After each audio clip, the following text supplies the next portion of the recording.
Chief justice को ये इदराक हो रहा है डॉक्टर साहब के फुल कोर्ट बनाना एक गलती थी। आपके ख्याल में फुल कोर्ट ना बनता तो ये फैसला तस्लीम कर लिया जाता, लोग मान लेते इस फैसले को? देखिए, पहली बात तो भी एहतशाम साहब ने एनक्रोचमेंट का लफ्ज इस्तेमाल किया। देखिए, मैं इस फैसले के हवाले से मैं इसको प्रोग्रेसिव कहना चाहता हूँ कि ये मस्बत डायरेक्शन में जा रहा है। जो सुप्रीम कोर्ट के अपने कवानीन हैं उसके अंदर भी एक बैलेंस नजर आना शुरू हो जाएगा।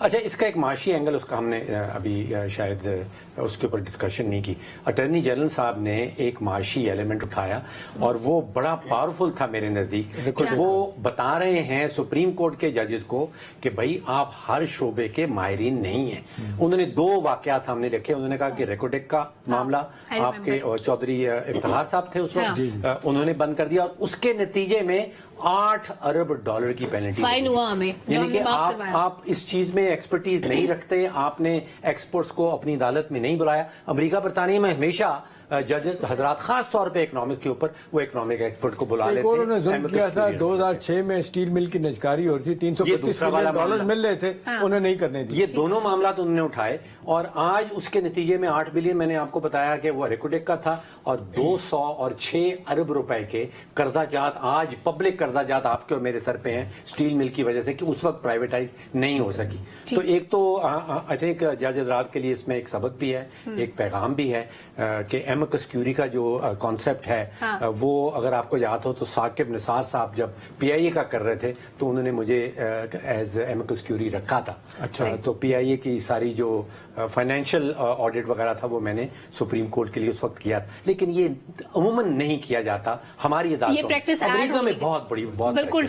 अनवर साहब, पॉलिटिकल बेनिफिशरीज जो है उनकी बात हो रही है, किसी को फायदा होगा नहीं होगा। आपके ख्याल में फैसल बावडा, जहांगीर तरीन, नवाज शरीफ, इन तीनों के केसेस में डिफरेंसेस क्या है? किसको फायदा हो सकता है आपकी नजर में और किसको नहीं होगा? देखिए, के मंजूरी के बाद मुझे ये लगता है कि जो आपने 5 साल की नाअहली की मुद्दत मुकर्रर की है उस पर लोग जाएंगे अब अपील में कि ताहयात नाअहली नहीं हो सकती, और जो अपील कर चुके हैं वो नहीं जो जाना पड़ेगा।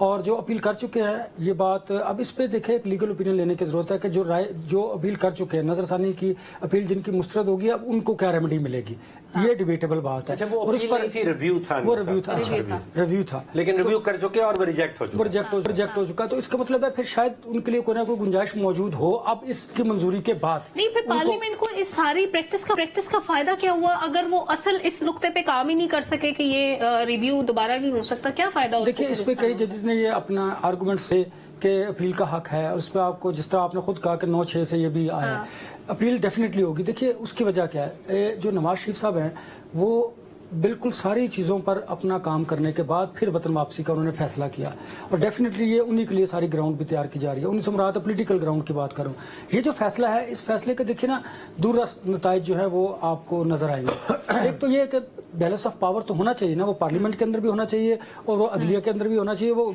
तमाम इदारों के अंदर बैलेंस ऑफ पावर होना चाहिए। और उसके लिए जरूरी क्या है कि आपको फिर पावर को तकसीम करने की जरूरत है। ये जो अब 3 रुकनी जो कमेटी बनेगी वो फैसला करेगी कि हमें कौन से केस पर आज लेना है या नहीं लेना। कंट्रोवर्सी पता कहाँ शुरू होगी? ये 62F वाला जो है जिसमें सादक और अमीन की बात की। अब देखें, अब ये डॉक्टर साहब 2000 ये आपका 18वीं तरमीम जब हुई थी तो मुझे याद है पीपल्स पार्टी ने कहा था इसको खत्म करें। नून ने नहीं खत्म किया था, PMLN ने। उन्होंने कहा लोगों की तरफ से बड़ा रिएक्शन आए। अगर ये आप उसको खत्म कर देते तो शायद ये मसला नहीं होता। अब क्योंकि 62F मौजूद है, सादक अमीन एज वी स्पीक, ये ज़ियाउल हक साहब लेके आए थे, उनके लेके आए, उन्होंने इंसल्ट किया। लेकिन इस पे जाना भी तो पड़ेगा ना। अब आपको लोग अदालतों में जाएंगे ना। देखिए ना, अगर आपने आम इंतखाबात में जाना है, इलेक्शन में हिस्सा लेना है, तो फिर आप सादिक और अमीन पर अगर नहीं पूरा उतरते, सादिक और अमीन को वैसे बहुत सारे लोग नहीं पूरा करते, मेरे कोई भी नहीं लेकिन आपने जाना है तो लॉ तो मौजूद है ना। बिल्कुल ठीक है।